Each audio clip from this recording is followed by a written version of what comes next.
اور ہنستے ہوئے بولا، تمہاری بھابھی تو بیوقوف اور کم ہمت ہے۔ پاسنگ آؤٹ پریڈ کے وقت میں نے جو حلف اٹھایا تھا اسے نبھانے کا اب موقع مل رہا ہے۔ میں تمہیں یقین دلاتا ہوں کہ میں اور میرے ساتھی تمہیں کبھی بھی شرمندہ ہونے کا موقع نہیں دیں گے۔ میرا ایک اہم خیال، میجر بھی ہمارے ساتھ آئے گا۔ اب ہم صرف تمہارے بلاوے کے انتظار میں ہیں۔ کرنل مزمل نے یہ بھی کہا کہ وہ آئندہ 2 روز میں اپنی بیوی اور بچوں کو اپنے سسرال چھوڑ کر کھلنا واپس آ جائے گا، اور آج سے چوتھے روز رات کو میں اسے فون کر کے آئندہ کے لیے ہدایت دوں۔ اس دوران اس کے ساتھ آنے والے 4 ساتھی بھی اس کے ہمراہ اسی بنگلے میں ٹھہریں گے۔ مزمل سے بات کر کے میں نے اپنے ہمراہ جانے والے ساتھیوں کی گنتی کی۔ کیسر رضی اور 3 تھائی اور 5واں بنگلہ دیشی اسرائیلی لڑکی سپنا اور میں، ہم مکمل ملا کر 13 افراد تھے، لیکن بینکاک سے روانگی کے وقت ہماری تعداد 12 تھی، کیونکہ تھائی نمبر 2 کے ایک ساتھی نے ہمارے ساتھ دینے سے معذرت کر لی تھی۔ میرے پروگرام کے مطابق ہمیں اپنے آئندہ مشنوں کا سعودی عرب سے آغاز کرنا تھا۔ مجھے جو معلومات حاصل ہوئی تھیں ان کے مطابق امریکہ کے پاسپورٹوں پر موساد کے درجنوں ایجنٹ سعودی عربیہ میں داخل ہو چکے تھے۔ ذوالفقار علی بھٹو کے دور اقتدار کے آغاز میں لاہور میں پہلی سرمٹ کانفرنس میں تقریباً سبھی ممالک کے سربراہان شامل ہوئے تھے۔ بھٹو کے ذہین اور فتین ہونے میں کوئی شبہ نہیں تھا۔ صرف حوث اقتدار میں اس نے پاکستان کے 2 لخت ہونے میں نمایاں کردار ادا کیا تھا۔ اس نے تیل کی دولت سے مالا مال مسلم ممالک کے سربراہان کو کہا تھا کہ وہ مخصوص اپنا معاشی ڈھانچہ مضبوط کرنے کے لیے مغربی ممالک اور امریکہ کو اپنا تیل نہ بیچیں۔ یہ ان کا ایسا ہتھیار ہے جو ان ممالک کو گھٹنے ٹیکنے پر مجبور کر سکتا ہے۔ دنیا بھر میں تیل کی سب سے زیادہ کھپت ان ممالک میں ہوتی ہے۔ یورپ اور امریکہ میں تو عوام کو سردیوں میں گھروں کو گرم رکھنے کے لیے بھی تیل ہی سے انرجی حاصل کی جاتی ہے۔ ان کے سمندری جہازوں، سڑکوں کی ٹرانسپورٹ، ریلوے اور ہوائی جہازوں کے علاوہ فوج، نیوی اور ایئر فورس بھی تیل کے بغیر بالکل مفلوج ہو سکتی ہے۔ سعودی عرب کے شاہ فیصل نے امریکہ کو تیل دینے سے انکار کر دیا تو امریکہ میں پیٹرول اور ڈیزل کے راشن بندی شروع ہو گئی۔ امریکہ نے سعودی عرب کے تیل کے کنووں پر اپنی فوج سے بازور قبضہ کرنے کی دھمکی دی تو شاہ فیصل کے حکم پر سارے سعودی عرب کے تیل کے کنووں پر دھماکہ خیز مواد لگا دیا گیا کہ اگر امریکہ بازور قبضہ کرنا چاہے تو ان کے دھماکوں سے تیل کے کنووں کو ہی بند کر دیا جائے، جن کی بحالی کے لیے سالوں کی مدت درکار ہوگی۔ امریکہ نے بالآخر سعودی عرب کے مطالبے پر گھٹنے ٹیک دیے اور تیل کی فی بیرل قیمت میں اضافہ کر دیا۔ اس کے ساتھ ہی امریکی پاسپورٹوں پر موساد کے اسرائیلی جاسوس سعودی عرب میں داخل ہوئے۔ فلسطینیوں کے روپ میں موساد کے وہ ایجنٹ بھی وہاں پہنچ گئے جو روانی سے اردو بولتے تھے۔ موساد کی جاسوس عورتیں بھی مصری پاسپورٹوں پر سعودی عرب میں اسکول ٹیچر، نرسیں اور لیبارٹری ٹیکنیشنوں کے روپ میں پہنچیں۔ شاہ فیصل نے پاکستان کو ایٹمی طاقت بنانے کے لیے اپنے خزانے کے منہ کھول دیے تھے۔ امریکہ اور مغربی ممالک بھلا یہ کیسے برداشت کر سکتے تھے پاکستان بھی ایٹمی طاقت بن جائے، حالانکہ 1974 میں بھارت ایٹمی دھماکے کر چکا تھا۔ شاہ فیصل کا پاکستان کی طرف اتنا جھکاؤ یہ ممالک برداشت نہ کر سکے۔ یہودیوں اور امریکہ کی سازش اور بالآخر کامیاب ہوئی۔ شاہ فیصل کے سیکورٹی بے حد سخت کر دی گئی تھی، اس لیے اس کے ایک بھتیجے کو اعلی کار بنا دیا گیا اور اس ناہنجار نے شاہی محل کے اس مخصوص حصے میں جا کر جہاں صرف خاندان کے قریبی لوگ ہی جا سکتے تھے شاہ فیصل کو گولیاں مار کر ہلاک کر دیا۔ میرے پاس چند مشکوک نام اور ایڈریس تھے جن کے متعلق گمان تھا کہ وہ اسرائیلی ایجنٹ ہیں اور وہ سعودی عرب کے پاسپورٹوں پر عنقریب پاکستان جانے والے تھے۔ میرے سابقہ محکمے کے دوست افسر نے مجھے کہا تھا ہم پوری کوشش کریں گے پاکستان میں داخل ہوتے ہی انہیں گرفتار کر لیا جائے، لیکن ایسے کئی ایجنٹوں کا بچ نکلنا بھی عین ممکن ہے۔ ہم سرکاری طور پر سعودی عرب میں کوئی کارروائی نہیں کر سکتے، لیکن اگر غیر سرکاری طور پر ان کے سعودی عرب کے نیٹ ورک کو توڑ دیا جائے تو نہ صرف پاکستان کا ایٹمی پلانٹ بچ جائے گا جو ابھی تکمیل کے مراحل میں ہے، بلکہ اس نیٹ ورک کے کارکنوں سے دوسرے نیٹ ورکس کے متعلق بھی اگلوایا جا سکتا ہے جن سے ہم ابھی تک بے خبر ہیں۔ ہمارے منصوبے کے مطابق ہمیں سب سے پہلے قسیم کے صوبے ارس اور غزہ جانا تھا، جہاں ارس کے بجلی گھر میں موساد کا ایک ایجنٹ مصری انجینئر کے طور پر کام کر رہا تھا۔ اس کی بیوی بھی ظاہر مصری تھی لیکن در حقیقت موساد کی جاسوسہ تھی۔ مصدقہ اطلاعات کے مطابق بریدہ شہر میں فندق سلمان، جس کا کل انتظام ایک انتہائی متعصب بھارتی ہوٹل کی چین کے مالک اوبرائے کے پاس تھا، پاکستان میں بھی اوبرائے کی مالکیت میں بر صغیر کی تقسیم سے پہلے لاہور میں فلٹرز، پنڈی میں فلائٹس مین، مری میں سلیل اور پشاور میں ایک ہوٹل تھا۔ اس کے بھارت جانے کے بعد ان ہوٹلوں کو سرکاری تحویل میں لے لیا گیا۔ سعودی عرب کے قوانین بہت سخت ہیں، کسی ملکی یا غیر ملکی کو بارودی اسلحہ تو بڑی بات ہے، بچوں کی ایئر گن اور غلیل تک رکھنے کی بھی اجازت نہیں۔ ہمیں وہاں مقامی خنجروں سے ہی کام چلانا تھا۔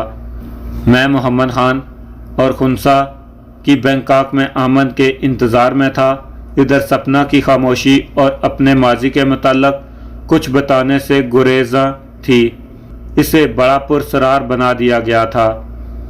وہ بنگلہ دیش اور ممبئی میں ہمارے سارے کاموں سے آگاہ تھی اور آئندہ کے مشنوں کے متعلق بھی اچھا خاصا جانتی تھی۔ میں عجیب گومگو کی حالت میں تھا۔ اگر میں اسے اپنے گروپ سے نکال دیتا تو ہمارے ماضی کے کارناموں اور آئندہ کے مشنوں کی تشبہ بام ہونے کا خدشہ تھا، اور اگر پوری طرح اسے کلیئر کیے بغیر اسے ہمراہ لے جاتا تو وہ ہمیں رنگے ہاتھوں پکڑوا بھی سکتی تھی۔ کافی سوچ بچار کے بعد میں نے فیصلہ کیا کہ اگر اب اس نے حسب وعدہ اس کے بیان کردہ ماضی کی تصدیق نہ ہو سکی تو میرے پاس ایک ہی صورت تھی کہ اسے ہلاک کر دیا جائے۔ یہ فیصلہ کرنے کے بعد میں نے سپنا کو اپنے کمرے میں بلوایا۔ کمرے میں میرے سوا اور کوئی نہ تھا۔ میں نے سپنا سے پوچھا کہ کیا اس نے تمام واقعات کو تحریر کر دیا ہے، تو وہ بولی وہ تو میں نے کیسر کی موجودگی کی وجہ سے بہانہ تراشا تھا، میں آپ کو سب کچھ سچ سچ بتانے کو تیار ہوں۔ میں نے کہا پھر وقت ضائع نہ کرو اور فوراً بولنا شروع کر دو، لیکن یہ یاد رکھنا کہ جب تک تمہاری کہی ہوئی ہر بات کی تصدیق نہ ہو جائے میں مخصوص تمہارے بتانے سے مطمئن نہیں ہوں گا۔ سپنا میری آنکھوں میں آنکھیں ڈالتے ہوئے بولی آپ بے شک میری کہی ہوئی ایک ایک بات کی تصدیق کر لیں، لیکن بھگوان کے لیے مجھ سے بدگمان نہ ہوں۔ دارجلنگ میں میرے ماتا پتا کی کروڑوں کی جائیداد اور لاکھوں روپیہ بینک میں ہے۔ میں آپ کو جائیداد کی تفصیل، بینک اکاؤنٹ کے نمبر اور اپنے مینیجر اور رشتہ داروں کے ٹیلی فون نمبر بھی دیتی ہوں، آپ ان سے تصدیق کر لیں۔ دارجلنگ میں میرے ماتا پتا اور میں بڑی پرسکون زندگی گزار رہے تھے۔ میں کانوینٹ اسکول میں کیمبرج میں پڑھتی تھی۔ ایک روز ایک ٹیچر نے مجھے اپنے گھر پر بلوایا۔ میں اپنی ٹیچر کے گھر پہلے بھی کئی بار جا چکی تھی، لہٰذا اس شام بھی بلا جھجک چلی گئی۔ ٹیچر نے مجھے اپنے چھوٹے سے گھر کے بیڈ روم میں بٹھایا۔ دارجلنگ میں اکثر مکانات لکڑی کے بنے ہوتے ہیں۔ ساتھ کے کمرے سے مردانہ ہنسی مذاق کی آوازیں آ رہی تھی۔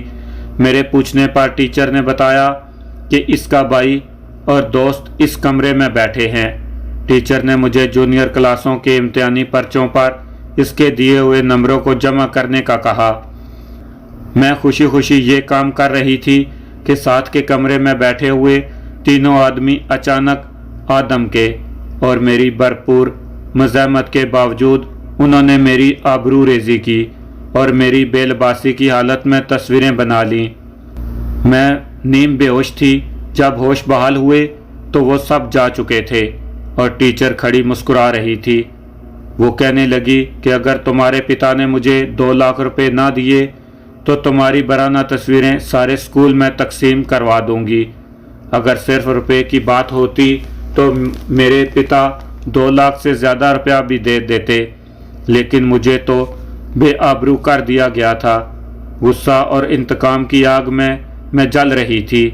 ٹیچر کے وہم و گمان میں بھی نہیں تھا جب میں نے پھلوں کی ٹوکری سے چھری اٹھائی اور ٹیچر پر اتنے وار کیے کہ وہ وہیں مر گئی۔ میں باہر نکلی تو ساتھ کے گھر میں رہنے والی ٹیچر نے مجھے دیکھ لیا۔ میرے لباس پہ جا بجا خون کے دھبے لگے ہوئے تھے۔ میں بھاگتی ہوئی گھر پہنچی اور ماتا جی کو سارا واقعہ سنا دیا۔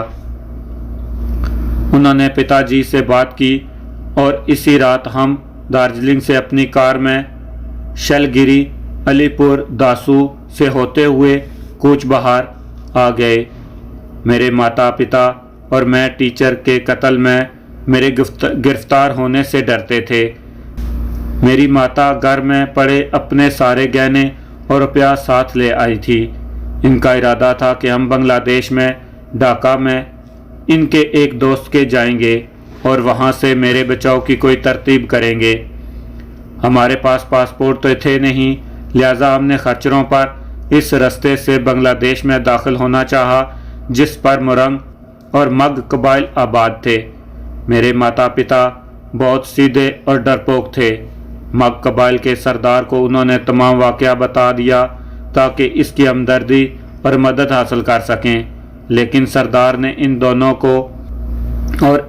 کو گہنوں اور روپے کے لالچ میں قتل کر دیا اور مجھے جبراً اپنی بیوی بنا لیا۔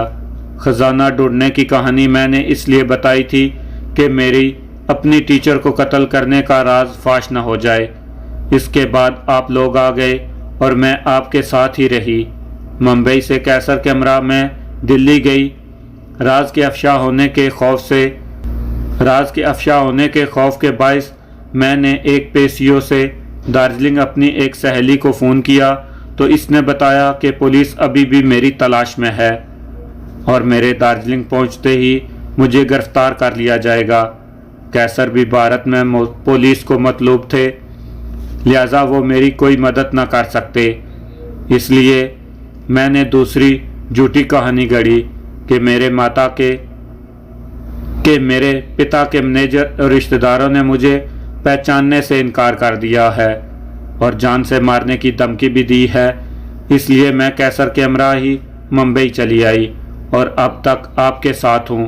یہ سارا واقعہ سنا کر سپنا نے مجھے ایک کاغذ پر جس پر دارجلنگ میں اس کی سہیلی، مینیجر اور اسکول کے نام، پتے اور ٹیلی فون نمبر لکھے ہوئے تھے، مجھے دیتے ہوئے کہا آپ پوری طرح سے میری چھان بین کروا سکتے ہیں۔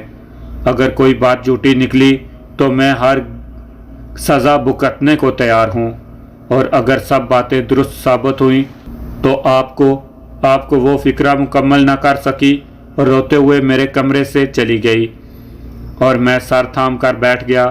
سپنا کی کہانی کے سچ جھوٹ کو پرکھنے کے لیے میں تھوڑی دیر بعد سینٹرل PCO گیا اور حاجی مستان کو فون کیا۔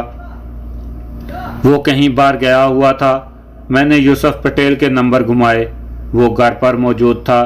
میں نے اسے اپنے بینکاک پہنچنے کا بتا کر اور رسمی بات چیت کے بعد سپنا کو دیے ہوئے نمبر اسے لکھوائے اور کہا کہ دارجلنگ میں کلپنا سپنا کا اصل نام ہے کے متعلق تمام معلومات کر کے مجھے ہوٹل میں فون کر کے بتائے۔ یوسف نے مجھے بتایا کہ گوکھلے کے خاتمے کے بعد اب ساری مارکیٹ پر ان دونوں کا قبضہ ہے۔ اس نے مجھے یہ بھی کہا کہ حاجی مستان کو کہو کہ وہ پرانی قدورتوں کو بلا کر نئے سرے سے مل کر کام کرے۔ مستان کے متعلق اس نے کہا کہ ابھی تک اس نے اسے مال کی پوری سپلائی بحال نہیں کی ہے اور اگر اس نے مزید ٹال مٹول سے کام لیا تو پھر اسے مجبوراً کسی نئے سپلائر کا انتظام کرنا ہوگا۔ میں نے یوسف کو تسلی دیتے ہوئے کہا کہ میں نہ صرف